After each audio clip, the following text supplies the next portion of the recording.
Il est 8h32. Bretagne 5, l'invité du 7-9. Et nous recevons notre invité de la matinale. On va parler politique avec Neil Kawissin. Il est conseiller régional de Bretagne, militant de l'UDB. Et il est venu jusqu'à nous au micro de Bretagne 5 matin. Je l'en remercie. Bonjour. Bonjour. Alors Neil Kawissin, j'allais presque dire nouveau conseiller régional, parce que c'est votre premier mandat. C'est vrai, tout à fait. Ça fait moins d'un an. On a été élu à la toute fin du mois de juin 2021. Beaucoup de dossiers sur la table, allais-je dire, à la région Bretagne. Alors on va en parler dans quelques instants. Mais je voulais vous entendre sur l'actualité avant de démarrer cet entretien. On a une guerre qui se passe en Europe, en Ukraine. Comment vous la ressentez, cette agression russe ? Comme tout le monde, je pense que j'ai été très choqué le matin où on a appris l'invasion, parce qu'on savait qu'il y avait des manœuvres militaires. Mais je pense qu'on était très nombreux à croire que Poutine faisait un peu d'intimidation finalement. Et non. Alors il y avait déjà la guerre, il y avait déjà la guerre au Donbass et en Crimée, on l'oublie pas. Mais là, ça prend une autre ampleur. Toute l'Ukraine a été bombardée, il y a des blindés partout. Enfin, c'est extrêmement grave. Et oui, c'est sûr que c'est pas toujours évident du coup de se concentrer sur les dossiers du Conseil régional quand en même temps, on a une guerre aux portes de l'Europe comme ça. La région a d'ailleurs voté une aide pour l'Ukraine. Tout à fait, oui. Oui, une aide de 100 000 € pour l'Ukraine. Oui. C'est important d'accueillir aussi des Ukrainiens ici en Bretagne. La Bretagne qui est une terre d'accueil. Des Ukrainiens comme tout réfugié, effectivement, oui. Les gens qui doivent fuir leur pays à cause de la guerre notamment, ou d'autres causes, doivent être accueillis correctement et c'est un honneur de les accueillir ici.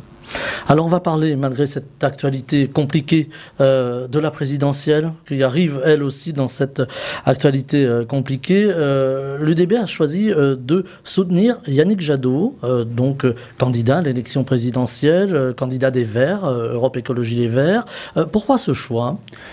Alors, c'est pas un choix exceptionnel, puisqu'on a déjà soutenu des candidats verts par le passé, puisque parmi les grands partis hexagonaux, c'est celui qui est le plus proche de nous sur pas mal de sujets. On peut citer la transition écologique, le nucléaire, une politique migratoire humaine aussi, la sortie des pesticides. Il y a beaucoup de sujets avec lesquels on est d'accord avec les Verts finalement. On a peu de sujets de désaccord avec eux, c'est plutôt que souvent on va pas forcément mettre les priorités aux mêmes endroits. Ou qu'on peut avoir des appréciations un peu différentes par moment, mais voilà, on n'a pas de grands désaccords sur le fond. Et là, suite à une discussion avec l'équipe de campagne de Jadot, on a pu faire le tour d'un certain nombre de dossiers. On a pu aussi mieux prendre en compte certains sujets qui n'étaient pas assez, à notre avis, dans le programme. Et donc, comme on a été écouté là-dessus, pour nous, ça a été naturel de soutenir Yannick Jadot, effectivement. Alors, il y a eu un énième rapport du GIEC qui est sorti en toute fin de semaine dernière, début de cette semaine. Rapport plus qu'alarmiste et plus qu'alarmant sur l'état de la planète. Est-ce qu'il est encore temps d'agir très vite, même au niveau régional, par exemple ? Alors, on sait qu'il y a des dégâts qui sont irréversibles, mais il est toujours temps, puisque plus on attend, pire ce sera. Et donc, il est jamais trop tard pour bien faire.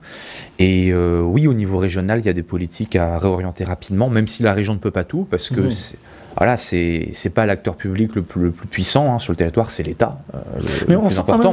On sent qu'il y a une volonté quand même de la région d'avancer sur ces dossiers, même si c'est un peu compliqué. On pense à l'agriculture ici en Bretagne. Alors il y a très certainement une prise de conscience dans les discours, ça je l'accorde.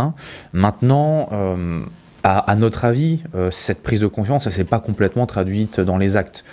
Je peux donner un exemple. Actuellement, dans le schéma régional d'aménagement durable et d'égalité des territoires, on prévoit de sortir des pesticides pour 2040, mais dans les programmes agricoles que la région soutient, il y a encore des programmes avec des pesticides de synthèse. Donc là, on n'a pas mis en cohérence toutes les politiques avec une sorte de grand écart.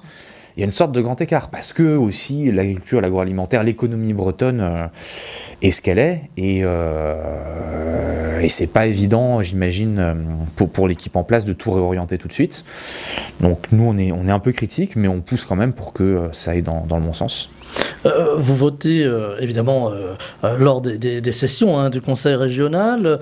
Vous votez, alors je ne vais pas vous demander pour tel ou tel texte, mais est-ce qu'il y a une volonté de faire avancer la région un petit peu au-delà, j'allais dire, des sensibilités politiques? Oui, nous on est dans une opposition constructive, et puis la situation particulière, c'est que la majorité de Loïc Chenet-Girard n'est pas absolue. Ce qui veut dire que pour faire avancer les grands sujets, il faut qu'il trouve des compromis en amont des votes. Ça peut passer par une abstention négociée ou par des votes pour, quand tout va bien. Là, ce qu'on a vu pour le budget, c'est qu'il n'y avait pas eu la négociation préalable, donc le budget a failli coincer. Voilà, on allait y venir, mais vous me devancez, c'est très bien. Et il a fallu passer par un vote à bulletin secret qui est pas la procédure la plus transparente pour les lecteurs, même si... On a vu Claire Desmarres-Poirier qui s'est un petit peu opposée avec le président de région. Alors, on aurait souhaité que ça se fasse publiquement pour que les élus régionaux assument leur vote devant leurs électeurs. Maintenant, ça s'est fait comme ça, c'était la responsabilité du président de région, dont acte, mais on lui a dit très clairement que pour l'année prochaine, s'il veut un budget pleinement légitime, il faut qu'il discute avec certaines de ses oppositions, à lui de choisir, selon la direction dans laquelle il veut élargir, pour au moins négocier une abstention, de manière à ce que le budget passe proprement. C'est pas une négociation pour rejoindre la majorité, on n'est pas en train de demander des postes de vice-président, mais c'est pour ne pas bloquer l'institution et éviter les petites manœuvres. Voilà. Sur quoi ça bloquait? Alors là aussi, on va peut-être pas tout explorer, mais quels étaient par exemple les sujets sur lesquels ça bloquait ce budget? Alors j'ai indiqué la question de la politique agricole. Pour nous, c'est le plus gros désaccord. Ce qui ne veut pas dire qu'il n'y a pas de discussion possible. Il y en a évidemment. Mais actuellement, nous, c'est des politiques qu'on ne peut pas voter, vu les contenus actuels. La politique de l'eau, mais pas ricochet finalement, de la politique agricole aussi. Ensuite, je ne vais pas toutes les passer en vue. Sur la politique touristique, on est assez critique aussi, parce qu'on trouve qu'on est encore trop à faire la promotion du littoral qui n'en a pas vraiment besoin, c'est le moins qu'on puisse dire, et que on pourrait avoir une politique beaucoup plus affirmée de rééquilibrage là-dessus. Même chose sur l'aménagement du territoire. Sur le SRADET, on trouve qu'on est vraiment resté au milieu du gué, et on pousse pour avoir des choix politiques plus affirmés sur la sobriété foncière, sur l'équilibre territorial. Et puis il y a des politiques sur lesquelles il y a des lignes qui bougent, on peut se retrouver, par exemple, sur la question des transports et des mobilités. À notre grande surprise, un amendement est passé, voté par toutes les oppositions, contre la majorité, mais comme la majorité relative, si par hasard toutes les oppositions votent pour, ça passe, et donc un amendement qui prévoit des études pour la réouverture de plusieurs lignes de chemin de fer, dont Auray-Saint-Brieuc, qui est une de nos grandes revendications. Alors ça ne veut pas dire que la ligne va rouvrir parce qu'on n'est que sur des études, mais c'est intéressant que ça se soit passé, et ça veut dire effectivement que le jeu politique est plus ouvert que sur d'autres mandats. Ensuite, il faut que tout le monde apprenne à travailler comme ça, parce que c'est inhabituel. Mais c'est un mandat qui peut être très intéressant pour ça. Voilà, un mandat constructif, en tout cas, on l'entend dans ce sens-là. Il y a aussi la politique culturelle et les langues de Bretagne. Alors, le breton, le gallo, est-ce que, de votre point de vue, le budget a bien servi cette politique linguistique de la Bretagne, ou alors peut mieux faire? Les deux, mon capitaine, en fait. C'est ce que j'ai dit en session. Il y a eu une augmentation du budget cette année, la politique linguistique, d'un bon million. C'est 15%, donc c'est pas rien, faut le dire. La liste sur laquelle j'étais, et beaucoup d'autres, avaient demandé un doublement de ce budget. Alors certaines demandaient un triplement, mais parfois en comptant aussi des bouts de culture. Donc globalement, presque toutes les listes s'étaient engagées pour une augmentation substantielle du budget. On peut dire ça. Là, la majorité augmente d'1 million. Si on suivait cette trajectoire sur tout le mandat, ça nous mène un doublement à la fin du mandat.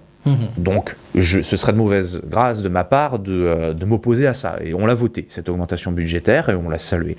Maintenant, on pourrait aller plus vite, et Stéphanie Stoll, qui est élue dans un autre groupe, le groupe centriste, a déposé un amendement, proposé qu'on aille plus vite et qu'on vise le doublement à mi-mandat. Donc j'ai aussi voté pour ça. Maintenant, le fait est qu'on n'a pas encore le plan de politique linguistique, et évidemment la trajectoire budgétaire, ça ira avec. Ça, c'est pour 2023, donc on participera à la discussion là-dessus.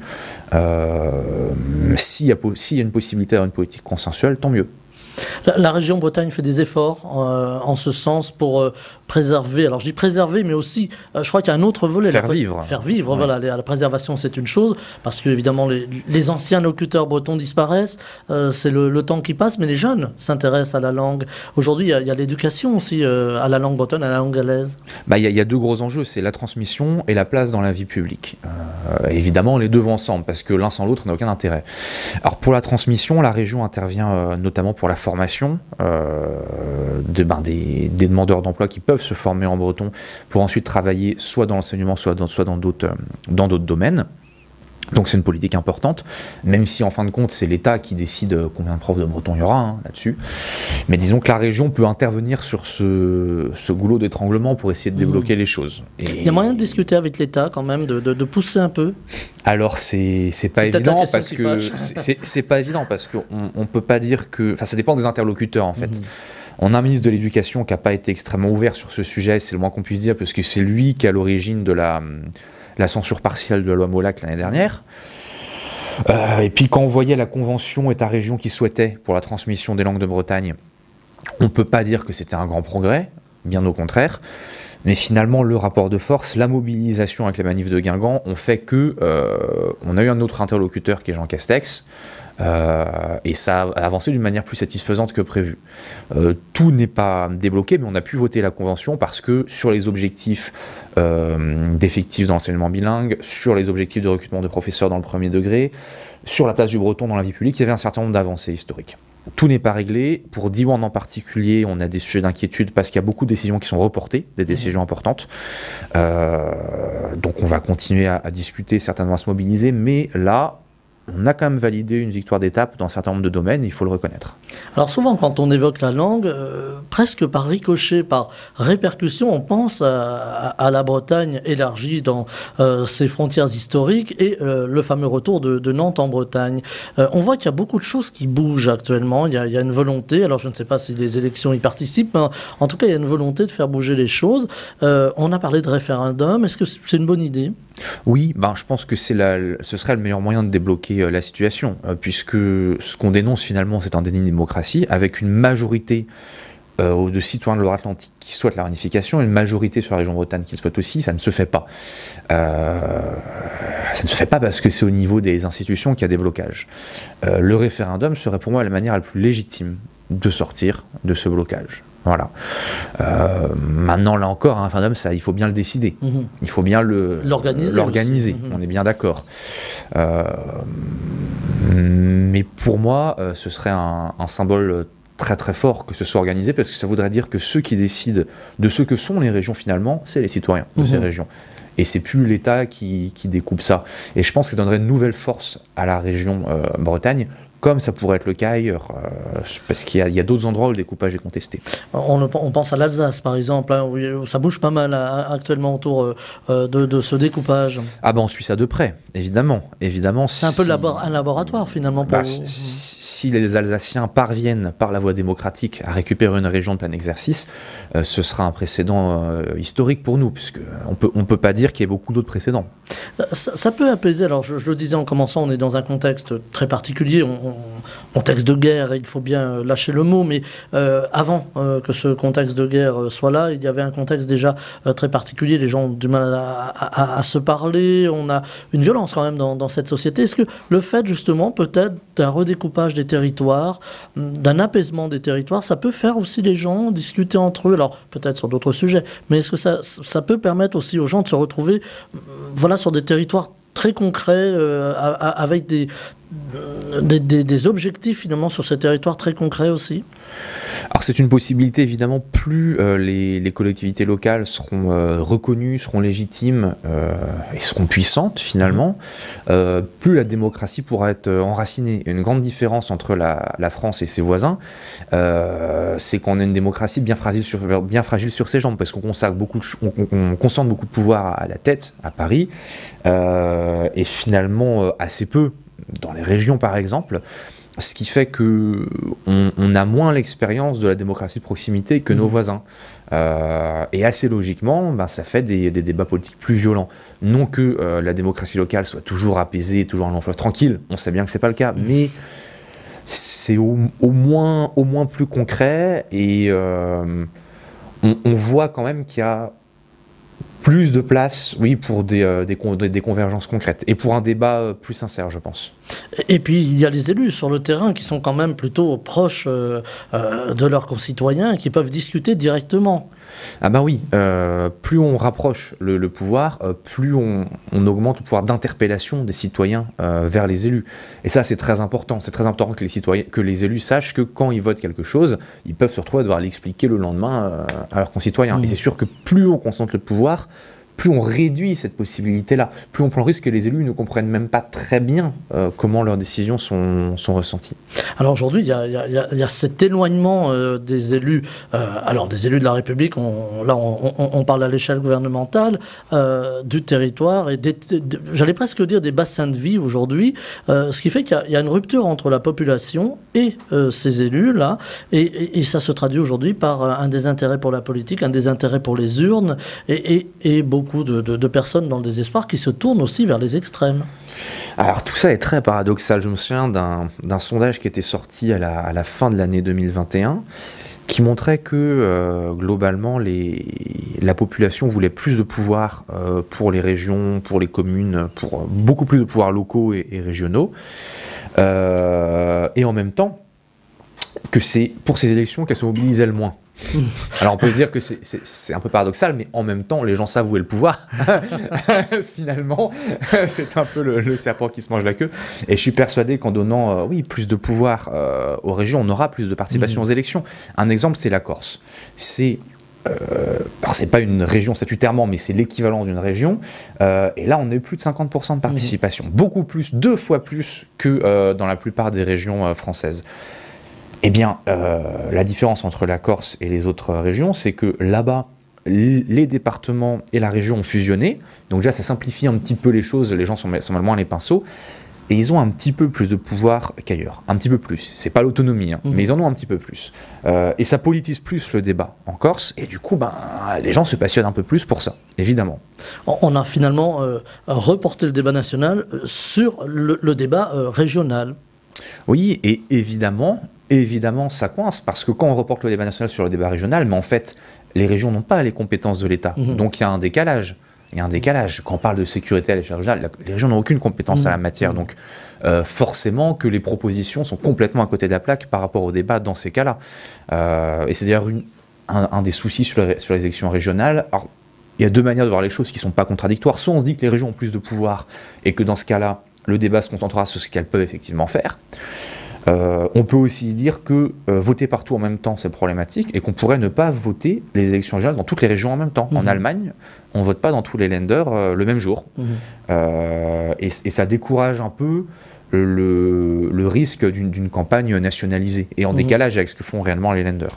Alors aujourd'hui, on entend des voix qui disent oui, mais alors en Corse, en Bretagne, en Occitanie, si toutes ces régions à forte identité culturelle décident demain de tourner le dos un petit peu à Paris, c'est la fin de la France. Qu'est-ce que vous répondez à ce type de critique? C'est absolument pas la fin de la France, c'est la fin d'un certain modèle politique. Qui est la centralisation, et ne pas passer par Paris systématiquement pour décider des choses, ça ne veut pas dire l'éclatement de la France. Là-dessus, je pense qu'il y a une erreur fondamentale. Et au contraire, je pense que c'est en monopolisant le pouvoir jusqu'à l'absurde, comme par exemple pour le cas du prénom Fanche toujours interdit, qu'on crée des ressentiments qui peuvent conduire à des tensions et à des divisions. Mais regardons l'Allemagne, pays fédéral, où il y a une part de pouvoir législatif dans les Länder, il n'y a aucun risque d'éclatement de ce pays aujourd'hui. On le voit d'ailleurs à travers la crise actuelle, où l'Allemagne a dû un petit peu changer de mentalité, si vous permettez le terme, et se faire un peu violence, alors que l'Allemagne était quand même plutôt assez calme sur les exportations d'armes et tout ça. Et là, pour le coup, avec l'Ukraine, il a fallu se décider. C'est ça aussi le pouvoir d'une région, de pouvoir être forte, de pouvoir, face à des décisions inédites, pouvoir avoir le pouvoir, justement. Ah mais oui, on peut prendre un exemple très simple, c'est l'urgence de la politique du logement. Crise assez récente, non pas que l'augmentation des prix soit récente, mais la flambée est récente, et là-dessus, la région est assez démunie. Elle a l'établissement public foncier qui aide les communes à mener des programmes pour produire des logements, mais ça prend des années, et puis on est sur quelques centaines de logements par an qui sortent comme ça, donc c'est très peu par rapport aux besoins, et le problème c'est que la région n'a pas de pouvoir législatif, elle n'a pratiquement pas de pouvoir réglementaire, donc elle ne peut pas intervenir pour réguler le marché. Première chose, elle demande à Paris. Chenet Girard l'a fait, il l'a écrit à la ministre, mais elle ne le fait pas, donc il peut demander et puis attendre. Et puis sinon, la région peut mettre de l'argent, mais elle n'en a pas tant que ça. Elle a un budget d'1,7 milliard, dont une bonne partie va au lycée, au TER, et c'est très bien, il ne faut pas arrêter de les financer, mais il n'y a pas des marges de manœuvre fantastiques pour intervenir massivement et régler un problème. Et ça crée des frustrations. Je vous avais reçu il y a quelque temps, vous n'étiez pas encore conseiller régional, Neil Kawissin, pour justement ce petit opuscule que vous aviez écrit autour de la possibilité d'un passeport résidentiel. Je ne sais pas si on peut reprendre le terme comme ça. Je ne vais pas le dire comme ça, j'ai dit statut de résident. Statut de résident, voilà. J'extrapole un peu sur ce passeport, parce que ça a été ressenti comme ça un petit peu. On a dit, voilà, il va falloir un passeport pour être breton, pour habiter en Bretagne. Non, alors ça n'a rien, mais absolument rien d'une autorisation par rapport à l'identité des personnes, ni même pour avoir le droit d'habiter en Bretagne. C'est une réglementation de l'accès à la propriété dans les zones tendues, pas de l'installation.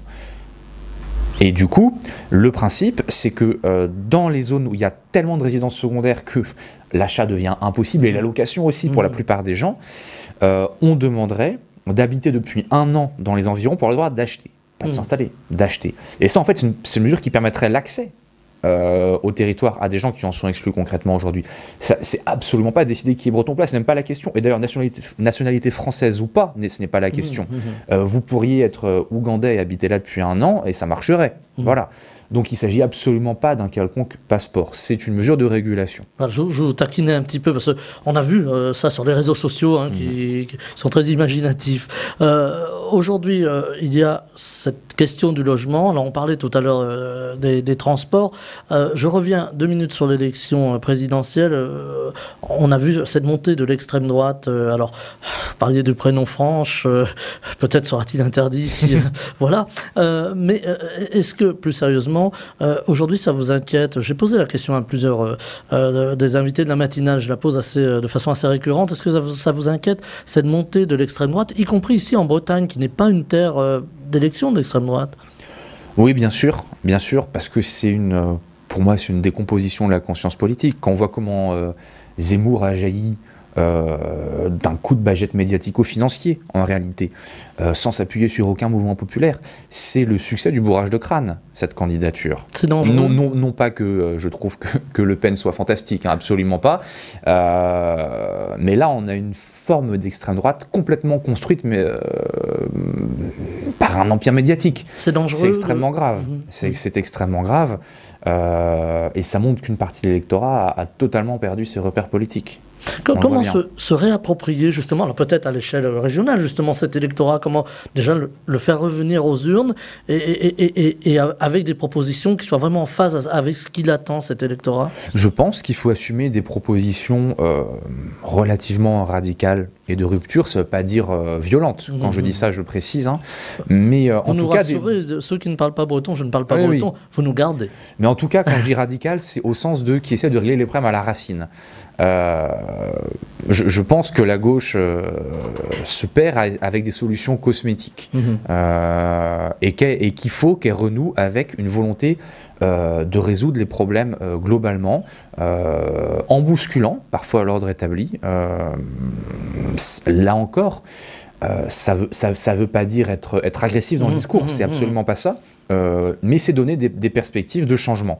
Et si on ne donne pas ces perspectives de changement, une partie de l'électorat ira les chercher ailleurs. Et c'est ce qui se passe aujourd'hui. Alors, il nous reste à peine une minute et demie, Neil Kawissin. Vous l'imaginez comment, l'exercice va être dur, vous l'imaginez comment la Bretagne, votre Bretagne de demain? Alors, celle qui me fait peur ou celle dont je rêve? Comme vous voulez, c'est vous qui choisissez. Ah, eh bien, j'imagine une Bretagne où on privilégie le logement permanent, où chacun peut se loger près de son travail, correctement, où on a préservé les terres agricoles, où on a réduit les déplacements contraints, où finalement on a reconstruit une société plus égalitaire et plus sobre, et où on est fier de vivre avec les autres.